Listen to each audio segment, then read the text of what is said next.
Hello and welcome to another Tabletop Games blog review video. Today we're looking at Stonemaier Games Scythe, which was released back in 2016, which I know is a long time ago, but I still want to look at it. The game is a 1 to 5 player game lasting anything between 90 minutes and 150 minutes. We even played for 3 hours before, so it depends on how much you've played it and how well you know it. It can get much quicker, and obviously player count as well. It's a relatively heavy game, 3.5 out of 5 complexity rating, ages 14 or higher. It's, as I say, been out since 2016, but I still wanted to review it now because I'm surprised how many people actually don't know about it. I keep, talking to people and they have heard about it, but they always think it's a different type of game. So let's start. It's basically a game set in an alternate version of Europe in the 1920s. These countries, these factions, have just had a big war. They're all very weak and starting to build up their economies again. It has been illustrated by Jakub Rusalski. The artwork is absolutely stunning. I just look at it. I mean, look at the board, for example. It's beautiful. All these objective cards, they're just gorgeous. You also have the encounter cards with different illustrations. I think literally every encounter card has a different illustration. Then they've got combat cards with beautiful illustrations as well. The player boards, the faction boards, I mean, it's just absolutely stunning artwork. And it certainly draws you into this world where you find mechs alongside cavalry and farmers on the fields. And then, as I said, these countries that are just recovering from this great war that they had. Scythe certainly looks like a war game, but it definitely isn't. It's more of a mix of area control, resource management and action selection. So there is fighting in this game, well there can be, but most of the time it is about you trying to show that you're strong and threaten a battle, but actually you don't really want to battle because most battles leave both opponents much weaker. And the rewards you get from battles are usually not very big. So chances are you just posture and try and show how strong you are so people won't attack you, and you might move closer to someone to threaten an attack, but it's unlikely that you will actually attack. Saying that, of course, if there is a moment where someone lapsed and there is a weak spot somewhere, people will take advantage of that and do attack. So it does happen. But in most games, I would say battles happen maybe 2, maybe 3 times. It can happen more often, but I have played games where there has been no battle whatsoever. So it really depends on the game setup and who you're playing with. It's an asymmetric game, so each faction has a different base power. So for example, the Nordics here have the ability to move around the field with their workers quite easily. And then you have additional abilities that you unlock as you deploy your mechs. So here's 4 mechs that aren't on the board to start with, each with different powers, and as you deploy them they reveal abilities that you can take advantage of. Now these abilities are different for all the factions, but there are overlaps. So for example, the speed ability tends to be the same on all factions except maybe the new ones, the invaders from afar. Everyone will have a river walk except the invaders from afar, but your river walk will be different to other people, so what hexes you can cross from and to will be different. And then each faction tends to have a couple of individual abilities that are literally unique to them. So between that you do get quite a lot of variety. I like playing the Nordic faction, that's why I've set them up here, but there will be different factions that might suit your player style more. And given the asymmetry, people have said that some factions are just more powerful, and there is some of that, there is some truth in that, but at the same time, if these factions are in play, you just need to be aware of that and try and keep them down while you can, so that they can't just run away with it. So I think it is very much balanced, this game, definitely. The more you play it, you realise how different these factions actually are. And a faction like the Russoviets, that a lot of people say is very powerful, is actually not as powerful once you've played the game a few times. It's easier to play to start with, definitely, but it's not necessarily the strongest faction.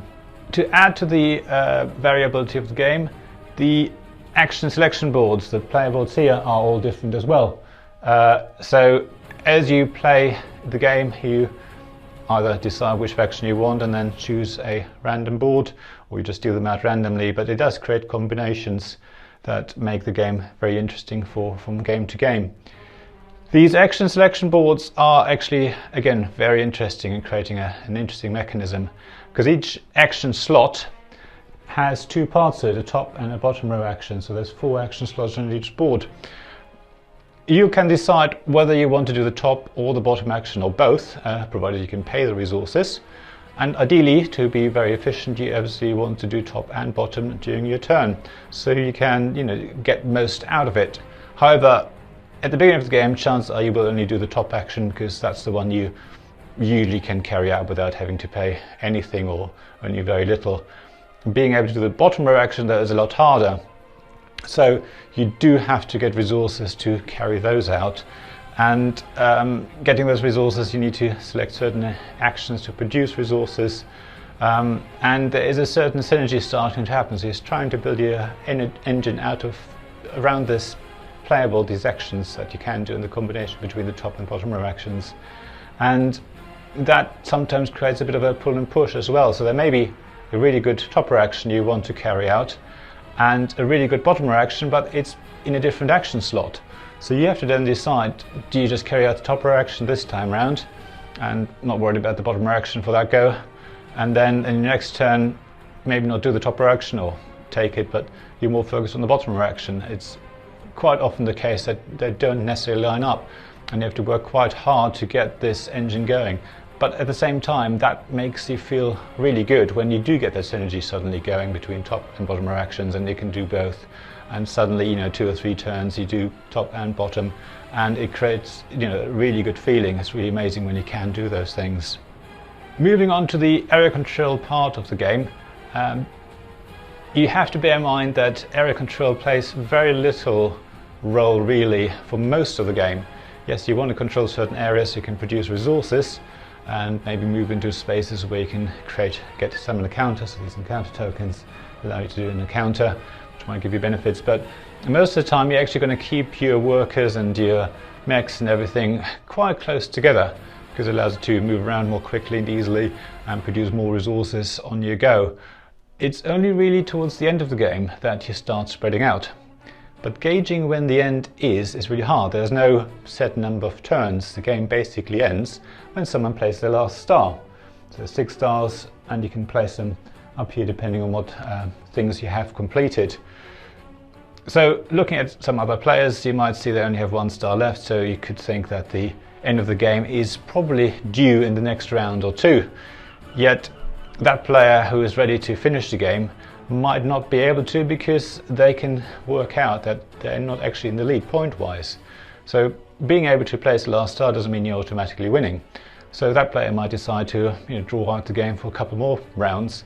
Well, then that gives an opportunity to another player to finish the game on their go. So it is really hard to gauge when that happens. If you see people start to spread out, chances are they're probably ready to, or they've spotted something that someone else is ready to finish the game. So you need to try and start spreading out as well, because area control, or the number of places, the hexes you control at the end of the game, does give you a fair number of points, as indicated on the score track here. So yes, again, there is this tension of, okay, I want to keep my units all together to be quite efficient during the game, but then I need to be ready and start spreading out, so I have lots of hexes under my control at the end of the game. This sudden ending of the game, i.e. when someone places the last star, the game immediately ends, no one else gets another turn, has been criticized quite a bit by a lot of people. Personally, I like it. It's different to any game. You're normally used to finish the round, so every player has the same number of turns during the game, which is fair enough, but I think it's quite boring. I think it's quite interesting here to get to a point where you think, okay, I need 1 more turn, I'm going to produce some resources and maybe place another mech or something, whatever gives you the points or increase your popularity, and then I'm going to win. And then suddenly you don't get that other turn because someone else finished the game before you, and that is very frustrating. I get that, and that's probably why people criticize this. But it's this frustration, I think, that for me creates this love-hate relationship of this game. Yes, I'm frustrated at the end of the game when I don't get my next turn that I wanted to have to really boost my points. But at the same time, I get over that very quickly. So the next day I then go, all right, I want to play it again because I want to be better this next time. I want to improve my strategy. I want to show I can this time finish the game early and really make points. Also, people I think are frustrated because of the point difference between first, second and other players. So whereas in most games you might have 2, 3 or 4 points difference between the different players, which feels tight. In Scythe you can actually have a difference of 15 points, maybe even 20 between first and second player, and that obviously feels odd that you're so far behind, when in reality you are just one turn behind. That's all you are behind. It's just the points are spread much further. So as I say, I can see the criticism, I can understand that, but I do really actually like that Scythe does finish so abruptly. The components in the game are all very high quality, so it's a relatively expensive game, but you can see you get quite a lot for it. So in the base game you get 25 minis that are really detailed, and people have started painting, so if you Google for that you can see how people have painted them and how good they look. In the Invaders from Afar expansion you get another 10 minis. Again, as I say, you can paint those. And then on top of that you got lots of wooden tokens that are unique. So these worker tokens are different for every faction. And they are beautiful, as I say, so they're sort of thematic. The Nordic and the Crimean and all that, they all have different wooden worker tokens. You then obviously have your stars and hearts and your combat tokens, different building tokens as well. They're all wooden building tokens, they're all different. Plus some of the standard cubes, pig and the round tokens. But you get a lot for your money, so it's definitely worth it. Speaking of sort of basic things, the money is just cardboard tokens, which is fine, but personally I would recommend you upgrade to some metal tokens. I think they do create a huge difference in the feel and are worth the money. Again, quite expensive, but I do think it's worth upgrading those. It just feels nicer playing with the metal money. And the card stock is fine. They're good cards. We've played this game so many times now and they're still really good looking. No sort of dog ears and edges fraying, not too much anyway. So definitely good quality components. So you can play this game solo, and what you do for that is basically you have a stack of cards, and when as the robot players go, you play one of those cards and it sort of explains what you need to do. The decisions of the automa aren't just one action based on the card drawn, but actually a set of actions, and you sort of work your way through this choice of different things the automa player can do. Depending on what the game state is, they might actually attack you, or they might just move, or they might get a star, or whatever it is. It does make the game more interesting, so the same card in a different situation can have a different effect, which I think is really good, and it's really cleverly made. There's also different levels of this automa, so for solo play that is ideal. But also we found adding the automa to a 2-player game, or a 3-player game actually in our case, is really useful. So you can see I set up a 3-player game. You have these two factions close to each other, whereas the blue Nordic player up there is by themselves, and that means they can probably do a lot more at the beginning of the game because they're not so close to each other. So adding an automa might create another attack or faction in this area closer to the Nordic player, or maybe on the Rosviet side. So in the 3-player game that's definitely worth it. And it also means you don't necessarily have 2 players beating up on 1 player because the automa might interfere with that. Similarly in the 4-player game you might want to add that in, but I must say I feel a 5-player game is a bit too much. So whether it's a 4-player game with automa or just 5 human players, I think it gets a bit too tight and too much. So to me this probably sweet spot probably is 3 players. I say if there's only 2 of you at the automa end to create that 3-player feeling, and if there's 3 of you, try the automa player as well. I think it's definitely worth making this board a bit tighter in that setup.